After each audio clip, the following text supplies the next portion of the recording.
Well, I think that was probably the biggest series, obviously, of the night for us. And to go out there and on the 19-yard line and hold them to a field goal, when you can do that, then it makes the next series a lot easier to go play. And I really do think, from a defensive standpoint, that set the tempo for us for the entire night. From a linebacker coach perspective, what have you thought from Barrow and Muncie these first 2 weeks? Well, I think they've been good.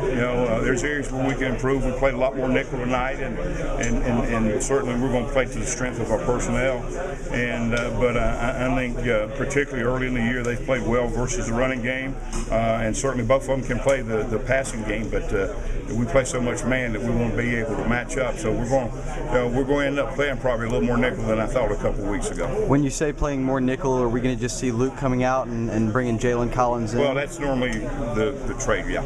Well, I think the opportunity to play, and certainly they know when they practice that they're getting ready to play. They're not going out there just to practice. They're getting out there to prepare and try to showcase themselves and earn playing time. And that's the thing that we do. We're not going to play anybody that doesn't earn it.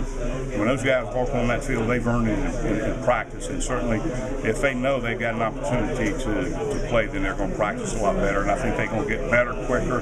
I think it helps you develop talent quicker. And, we've done that for a long time, and certainly it's been good for us here the last 4 years at LSU. Yeah, because we got a lot more open sets, and certainly when you get open sets, it's hard to, when you're running 5- and 6-man protections, it's hard to double those guys. When you're running 7-, 8-man protections, unless you're bringing 8 or 9, which we don't bring 9, but unless you're bringing as many as they're protecting with, then it's a little bit easier to double. I didn't think we had any question marks. I thought we had areas that we needed to improve quickly, and certainly, when you look at the number of guys that we lost out of the secondary from last year and the number of young guys that are having to play, then certainly that was an area that we looked at right away.